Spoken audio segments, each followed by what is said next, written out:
Podcasting with Ceri Jones.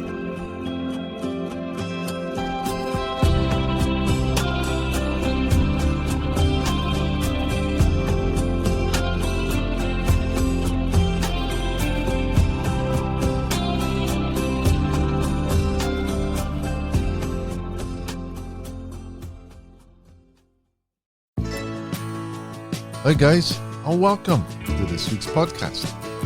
This week's guest hails from Armagh, Northern Ireland. She is an experienced fly-fishing international with 11 caps and 2 brown bowls to her name.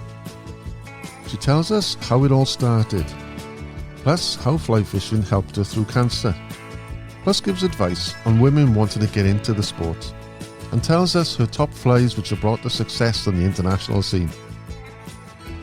Welcome to my chat with Linda Straghan.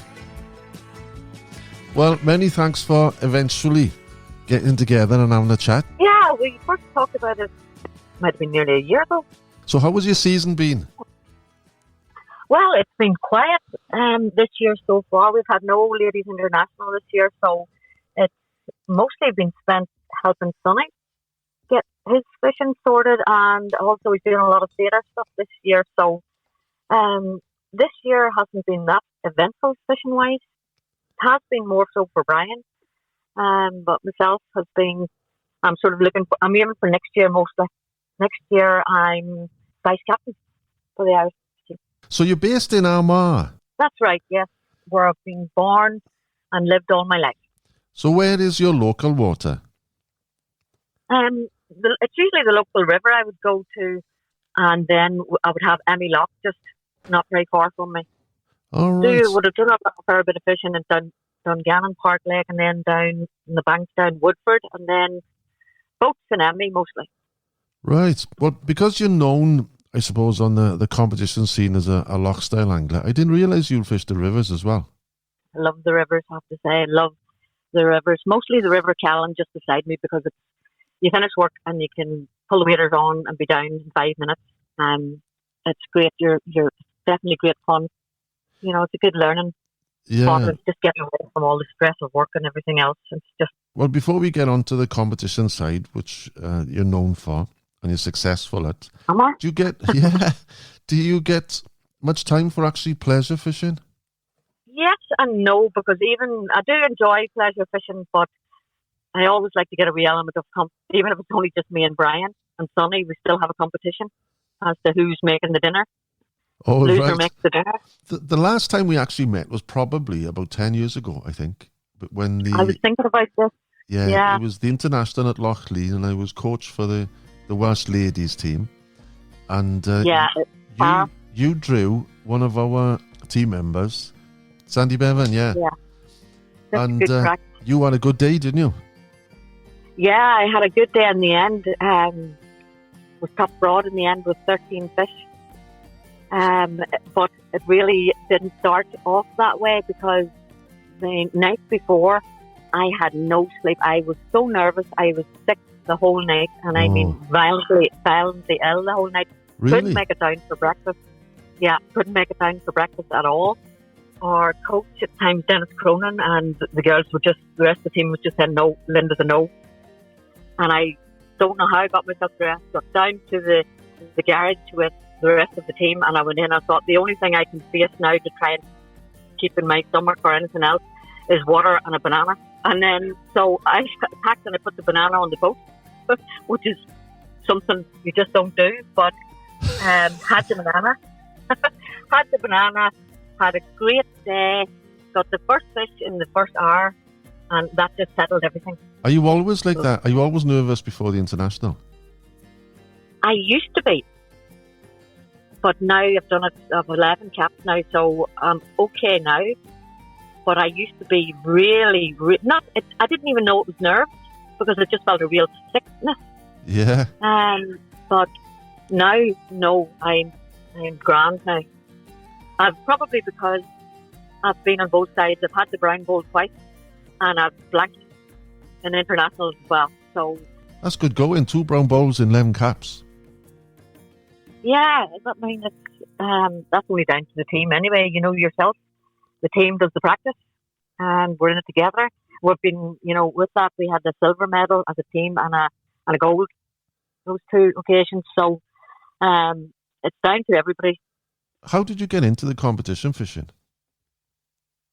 Right. Well, I initially was a course angler, and mostly for pike.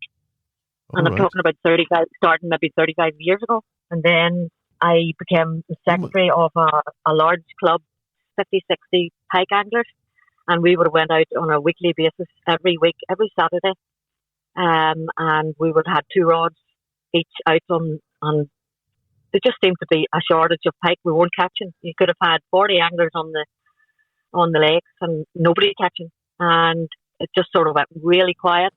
And there was one day I was standing fishing and I could see a fly angler at the other side of the water. And that was the first time I'd seen somebody actually fly fishing. And it just looked like he was busy all the time. He was getting action and busy the whole time, whereas I had cast out, put the kettle on, had my tea, but sitting watching and nothing to do for the rest of the day. Yeah. So I thought, I seen an advert that came up in the local paper for fly fishing lessons for ladies, free at Dungannon Park Lake. You're entitled to 1 hour if you got a space. So I applied and I got a space and I turned up on the day for my hour, and it was Paddy Trotter. I don't know if you've ever met him, the snap guy. I know the name. No, I haven't met him. Oh, he's fantastic. So I turned up. I was the only lady that turned up for the day. So I got the whole day. Wow. So on my way home, I went into work the next day and told my boss, who was a fly angler. I loved it. I had a great time. And he brought me in an old rod and a line and flies. And I went fishing every day for about the next few years. Wow. Every day after work. And actually, it was at Dungannon Park Lake I got into the competitions. They had a Trout Masters. Do you remember Trout Masters? I remember, yeah. Competition. So I applied. I got a big fish, big enough for that month, and I filled out my name and all the rest of it. And then I got qualified for the final for that lake. Right. And I think there was about 15 anglers that day. It turned up, all guys except me, and I won it. So I had got through to Grafton. And so I decided I'm going. So up I packed and went off and went to Grafton for the final night. That's where I got my eyes opened. Big water. I was totally not dressed correctly for it at all. Like I had no waders or anything like that. I was in like a pair of old sort of waterproof leggings that I used on the farm. And it wasn't even a fly fishing jacket or anything, and didn't have, the right gear at all, but I loved it. Good learning curve, good experience, isn't it then? Absolutely amazing. And then I met other people, like, you remember the old forums? There used to be Trout and Fly, and then there was fly fishing forums. Yeah. So I was on that, and I posted a thread asking about ladies, where they would get clothes, because anywhere I'd looked up, I couldn't seem to see ladies' clothes. And at that stage, I'm a lot bigger now, but at that stage, like, I was a real little, thin, tiny girl. And there was nothing out there. Even the smallest men would have drowned me. So a very nice girl, if you know her, Martha Leeming. She's based in Canada now, but Martha I know who you mean. Arthas. Yeah. Martha worked for Arthas, and Martha answered my thread. I put the thread all about can't get clothes. This is a long time ago now. And Martha put up try Arthas, and she gave me all these details, and lo and behold, I went on to Arthas, and not only did I have clothes, but I had a choice. And I put a nice thread up thanking Martha and the whole choice of clothes that was available. And somebody high up in Arthas saw the thread and put a lovely reply on and thanked me and thanked Martha. So that was real nice. And then since that, Sims, everybody's now got, small, you can have your choice now of waders, can't you? Yeah. Really can. Miss Mayfly as well, I think, does a great range. specific for women. There is a range My for own- women. I learnt that a strange way, actually, because I ordered a wading jacket back about 12 months ago now from Yes. Loop. And Yes. I put it Yes. on, and it was like baggy up on top on my chest. And I realised they sent me a lady, because it's a different cut. And I didn't have any boobs to fit in the top bit. So I had to send it back then. Yeah, well, I mean, ladies come in all different shapes and sizes, as do men, but ladies even more so. Yeah, And quite. It's nice to go out. It's easier to fish when you're comfortable. Yeah. So that time you fished in the Trout Masters then, was that Yeah. because I don't know if they did it then when you fished it. It was split half on a bank, half on a boat. So was that the first time you fished in the boat then? Yes, it was indeed. So it was an eye opener because it was quite a windy day. Yeah. But it was. I loved it. I came away and that was I did catch fish. Obviously, didn't win it. But sort of came away thinking, right, I'm going to be the first woman to win this. So I still haven't won it. But yes, I was definitely hooked and joined a fishing forum. Started Googling, because there wasn't a lot of ladies. I didn't know any ladies that fished at that stage. Joined the ladies forum called Trout and Fly. Sorry, it wasn't a ladies forum. It was a Northeast of England forum. And I just joined it and started reading up and seeing different posts on fishing and all the rest of it. And then they had meetups where they would arrange to meet in different locations. And I went across the water to the Northeast of England to meet with them and had a great day fishing a few different places. And then that's where I met my other half, Brian. Right. And he's obviously been fishing for a long time, hasn't he?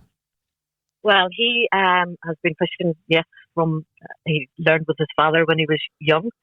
So he's been fishing since he was little. But I then organised a day on the Lake of Menteith to raise money and to have all the site members come together, because we extended across. Then we got a lot of Irish members, and then there was members as far away as Canada, and a lot of Scottish guys and stuff as well. And we had a meetup. I arranged a meetup in the Lake of Menteith, and I think we had 60 members show up from all over. And I drew Brian. So Brian's Scottish, is he? No, Brian is from the Northeast of England. He's Northumberland. All right. So I drew him for a half day in the boat in the afternoon on the Lake of Menteith, and we had a great day. And just as the boat was going round the back of Inchmahone Island, we had our first kiss on the boat. So he didn't just pull fish; he pulled you that day. Yeah, right. Yeah. Well. So we've been together ever since. Within a matter of weeks, he moved over to Ireland, and we've been together since. And we have our little boy now, Sonny, who is 12. And he fishes. He loves fishing. Loves fly fishing. He's been to the Trout Masters Junior final last year. Qualified this year, but and it was just last weekend. And unfortunately, would have loved to have went, but he's in the theatre at the moment doing Les Miserables. So wow, so he's creative as well. Then he is. He loves it. He's just the same size as me now, same height as me now. So he was at the river last week, and I did notice that he was away with my waders and my boots. Wow. So he's outgrew his own already. So he'll be able to fish for the Irish youth, I guess, the international team. Well, I think if he wants to do that, great. Because they did well. Great, they did well in Clywedog last week. They had gold last week. Yeah, they had gold, didn't they? They had fantastic. I think it was third time in a row. I think I read that it was third time in a row for. So do you fish together with Brian? Are you competitive now? Yes, it's very hard not to be competitive with Brian. Well, he's been the fly tyer, the coach for the Irish ladies for a good few years. But it's he does a lot of competitions himself, the world's, I think he was at the Europeans, and then the current Commonwealth champion, third time in a row, the Northern Ireland team. Yeah. the Taffy Northern Ireland team there. So he's very competitive too and quite consistent. We definitely have a few shed loads of fishing gear about, but he's really good with the fly tying and that as well. So saves me the bother. I used to do my own, but there's no point in doing that now, is there really? No, and it's quite time consuming. I know as most people do it in the winter, but it's good to have your partner be able to tie flies for you. Oh, it is. And then you just go up to the room when he's away to work. Do you still? And he'll be hearing this now, and I would have just went in with the Velcro gloves and everything sticks to it. All of the nice flies that stick to it, and you just pop them into your box, and before you know it, you have a full box. Marvellous. So do you still compete now? Have you got an international? What is the next one that comes up? Next year is, if I'm correct, it's Wales next year, isn't it? Wales. Yes, I'm vice captain for the Irish team. Where would that be? Clywedog or Brenig, is it? Or Trouse? I have a feeling it's Brenig, but do you know what? I can hardly remember. I think it is. Yeah. No, as regarding the women's international team then, if anyone's listening, the women who's keen on getting into it, how would they go about getting in touch? I guess you got the website. We have a website. And I have to say, whether you're interested in the competitive side of it, we have ladies that are on are solely competition anglers, and then we have ladies that do a bit of both, and then we have ladies who are not interested in the competitive side of it at all. It's the get together, it's the go out fishing for an hour together and come back in, grab something to eat, a few drinks. There's something for everybody, and it's not all about the fishing either. No. So you can contact us on our Facebook page, the Irish Ladies Flyfishing Association, or on our website. You can Google, you can get that, and we have lots of different ways. You can come and actually see us. We have a stand at the Irish Fly Fair this year, which is in the lovely new venue. November, is it the 18th and 19th of November in the Killy Headland Hotel, and in Enniskillen, and that is going to be a super venue. I've been there before. It's fantastic. It's a new venue for Enniskillen. I'm so looking forward to that because we haven't had one for a few years, and Stevie Munn has done a great job getting it together again, and I've seen the list of people that are coming. It's going to be epic. Do make it there. Please come by. We will be there. I'll be there. A lot of the ladies there to chat, take your details. Because there's people who maybe have never fished their lives at all, and maybe don't even realise that fishing could be something that they might end up getting into. Without chatting or giving it a go, you're not going to know. And it really is super. It's super for your head. It's super for taking your mind off things. Yeah, definitely. Yeah, I've been once up to Enniskillen, and the only time I've been, which brings me on actually to something else we spoke of the other day. I fished Loch Melvin, which isn't too far away from it, is it? Really, it's a short drive. I guess. I fished an international up there a few years ago, and you've actually fished it, and you had the brown bowl in your international there, didn't you? That was the other place you had it. That was the last international held in Ireland. Was Loch Melvin, and that was 2017. And yes, I was again out with a lovely Welsh lady, Marion, and we had a brilliant day. But my goodness, there was 35 miles per hour blustery winds.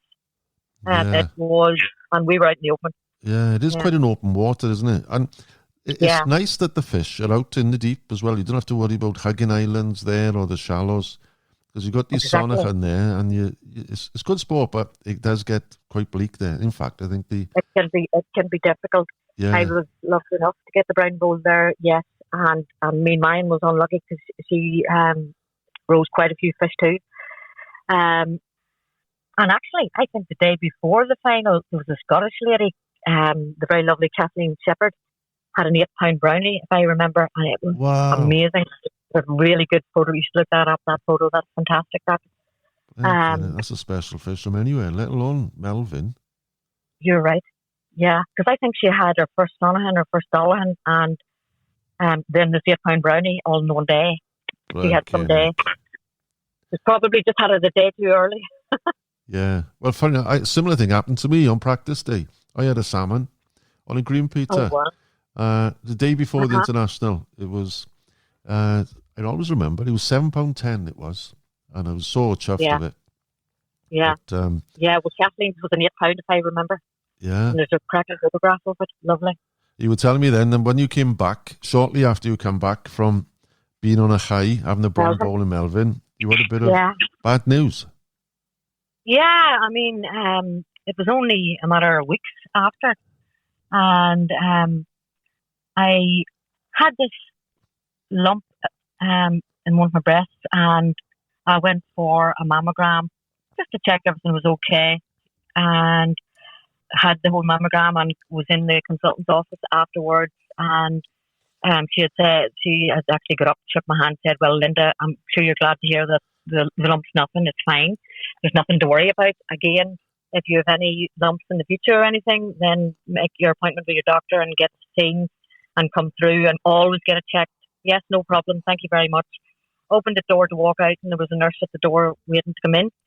And she said, "Is it Linda, isn't it?" And I said, "Yes." And she said, "Would you mind waiting just a few more minutes? The radiographer would just like to do another wee mammogram just on you." Just thought there was something, just another, having a second look at it, thought there was something on the opposite side, which can't be felt or anything like that, but just want to have a wee double check on the mammogram.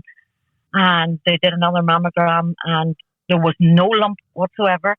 And it was just on the very edge of the mammogram, and they took a biopsy there and then. And they said, "Come back in an hour." And when I came back, they said, "I'm sorry to tell you that it is confirmed as breast cancer." Wow. So I was nearly away. It was lucky that they did the test. Well, that's what one of the ladies said. She said, "If you hadn't had that lump on the other side, this might never have been caught, or if someone hadn't just took a second look, Wow. then, that could have been missed." Now, I did have it, they did take some other biopsies, and it had spread to my lymph nodes to 16 before they got a clear.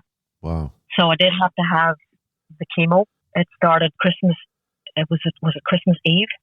Had my first chemo, which at the time I was like, I can remember sitting down in the hospital and getting the chemo, and in came, it was like a service, or like a church service had come in, like singers and things, and they'd sang, and I can remember the tears just rolling down my face because it was so lovely. Yeah. But this is Christmas Eve, and this, that, and the other, but your head was all over the the place. reason but you don't get a choice. Christmas doesn't cancel out. My sonny was only, I think, 5 or 6 year old, and I didn't tell him. Went through the whole thing and the radiotherapy. Then after that, had my 6 chemos and lost the hair, and it lost the hair and have very long curly hair, and it was like, how am I going to do without my long hair? But in the end of the day, it's just hair and it grows back.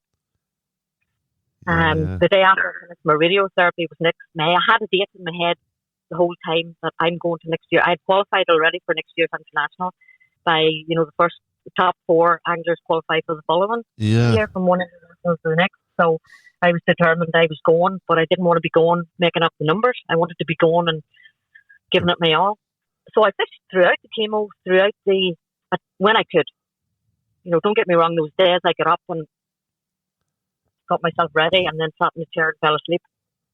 But there was other days I went out and would have travelled up. Brian would have took me up to Woodford, for different competitions and days and things. And, the guys up there were brilliant, super good. Everybody was super good.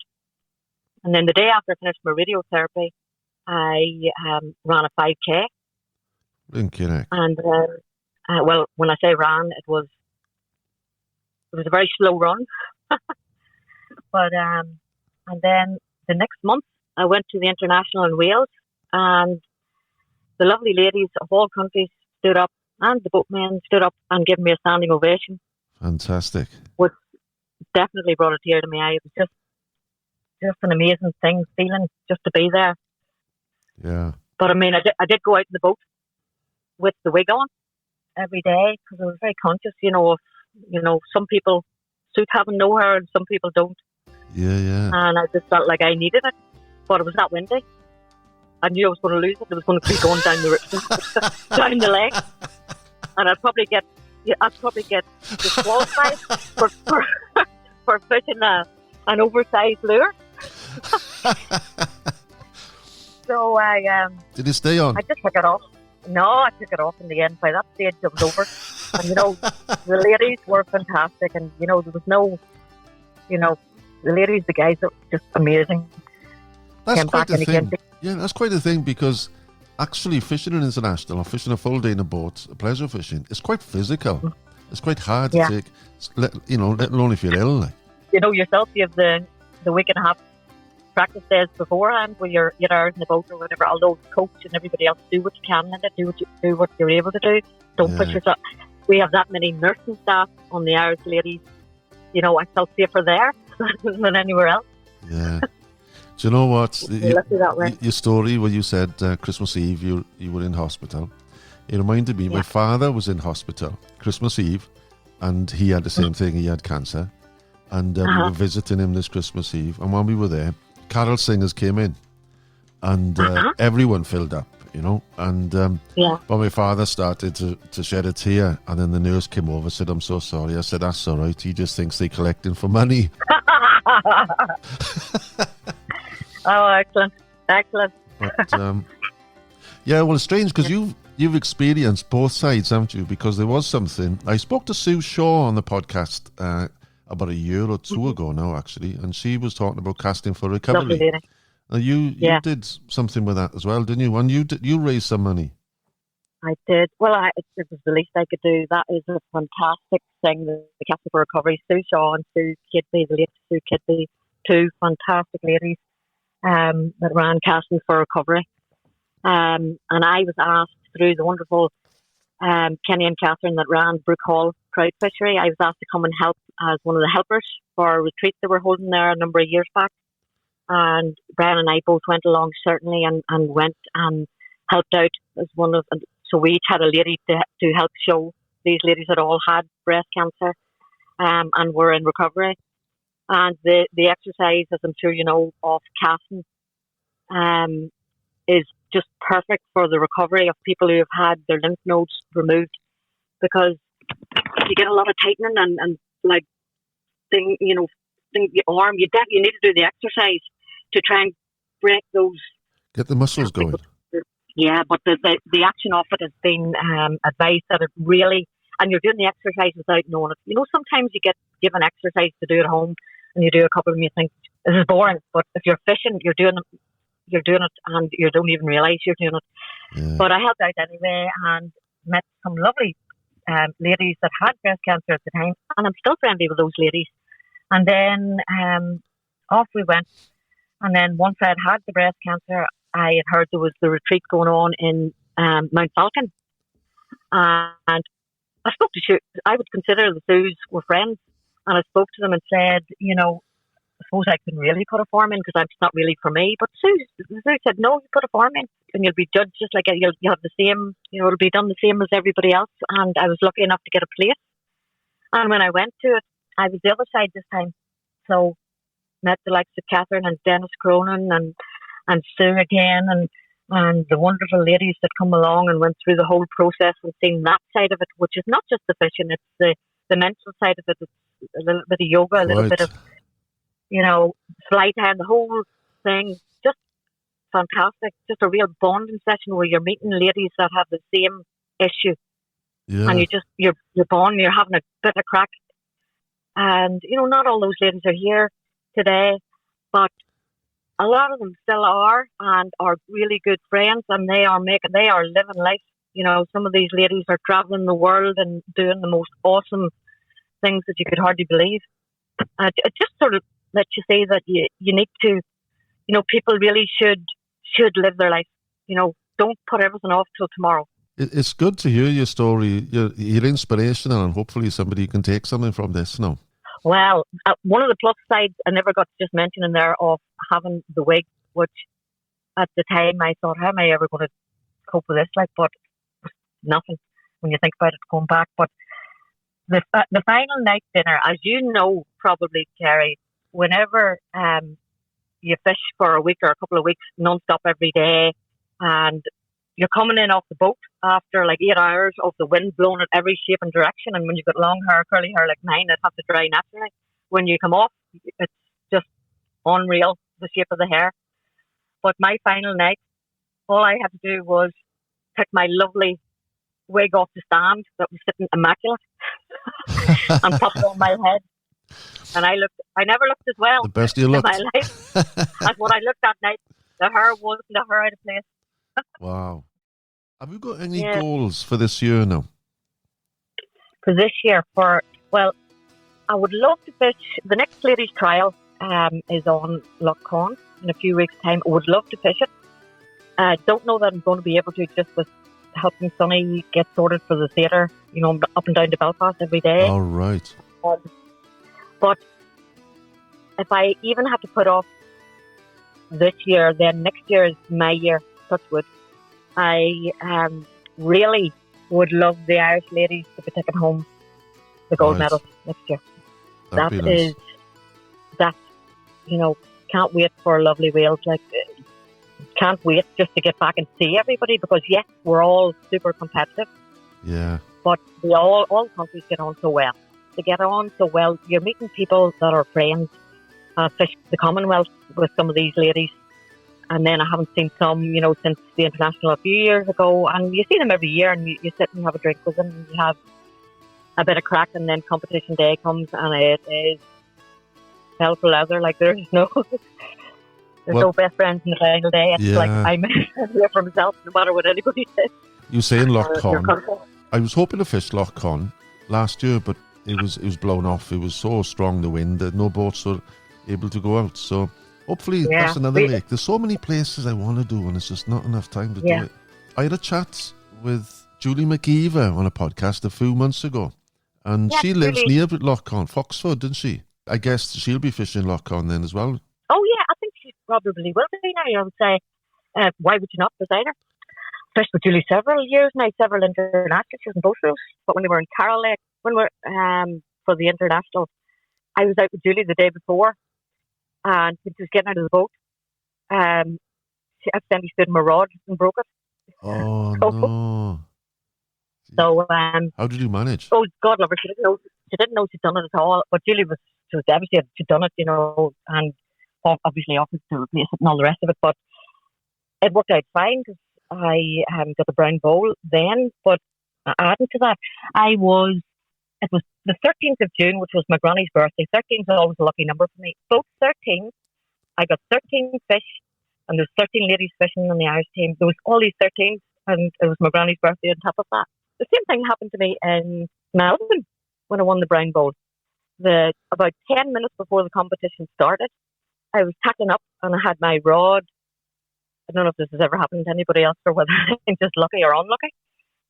But the boot, there was a blast of wind, the boot slammed closed and broke my rod 10 minutes before the competition began.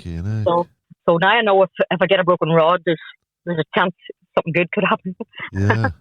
Jesus, no, I haven't done that. I have broke one or two rods over the years, but not before the competition. That would freak me out, I think. Yeah. That's not a great start. 10 minutes. Yeah. It has to be. Now, going on to on flies now. If you had 3 flies you could just put in your box, what would they be? Oh, goodness. Well, I was having to think of flies. And there are so many, aren't there? There's so many. I tried to think of a range for whether I was on the river, whether it was on the lake, or what I was doing. I've always liked the red R screen Peter. I've had good luck with that in different competitions in different places. The red R screen Peter, yeah, humongous. Yeah, I've had a lot of luck in the different venues with that. Buzzers, always like buzzer fishing if it's appropriate. Can I also say the double decker for the last international? That was brilliant for us. We're lucky that, when we go now, we seem that there's an entourage of, people's dads, people's husbands, partners, friends, that come along and help us, that and will boat on occasions for us and help with the practice, which is fantastic. There's just a real good set of people that go along, and that's the same for every country. When you're out to the international, you see the same faces again helping.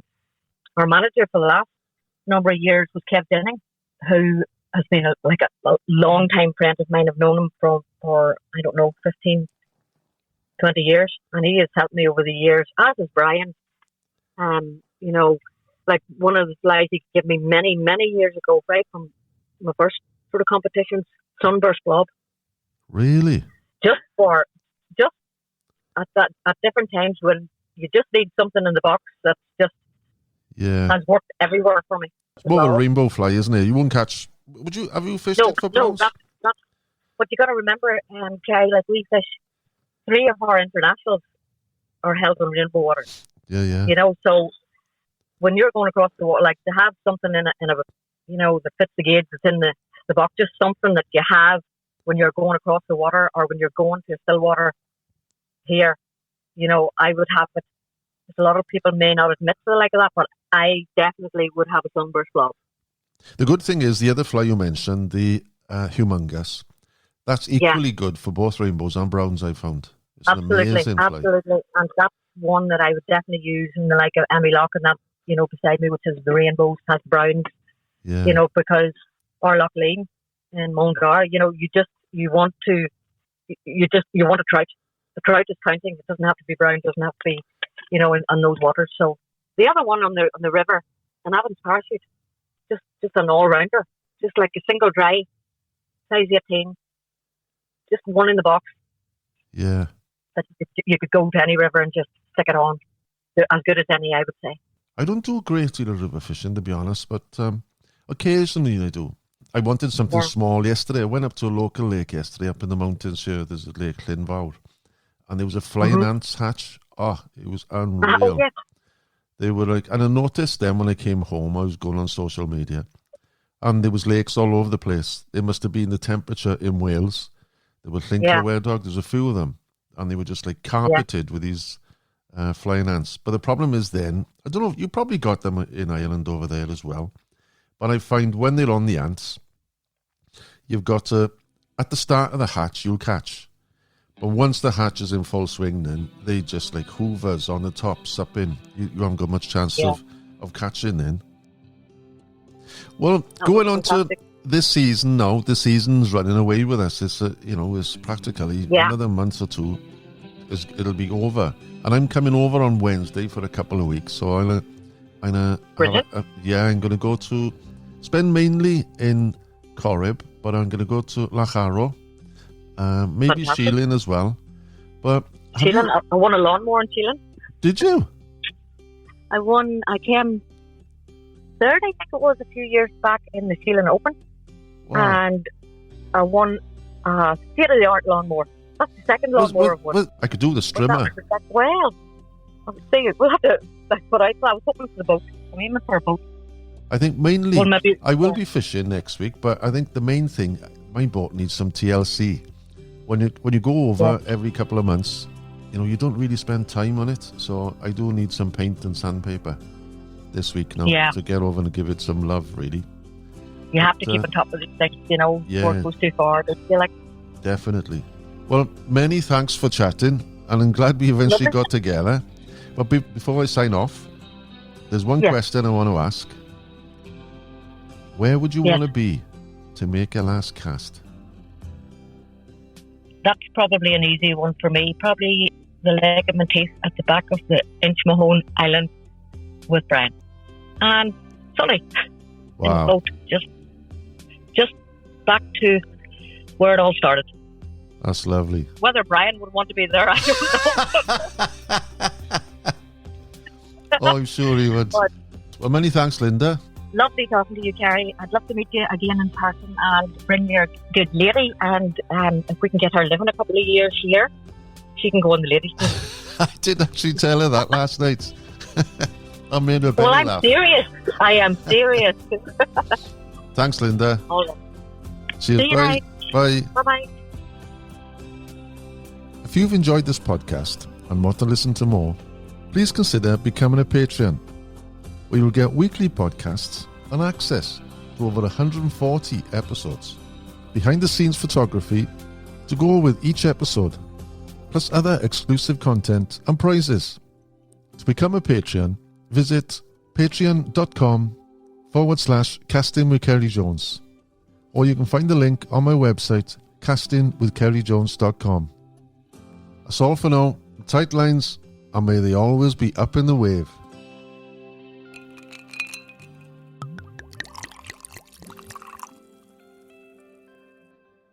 And what I really would love to say is, look, for anybody that does happen to be listening to this, just, I know everybody's saying get checked or whatever, but just do it. Make the appointment. Just go and get it done. You know, it's probably nothing. But if it is something, it's better knowing now and getting it dealt with. And then the recovery, like this is my 5 years, is up this month. And I'm feeling great. It could have been a very different story. So, like, just, if it saves one person, if one person just picks up the phone and says, you know what, I think this is all right, but it's been here for a wee while, or, you know, would there be any chance of getting this looked at? Just, you know, if you're in the system, and if you're waiting on an appointment, chase it up, go get it checked out, deal with it,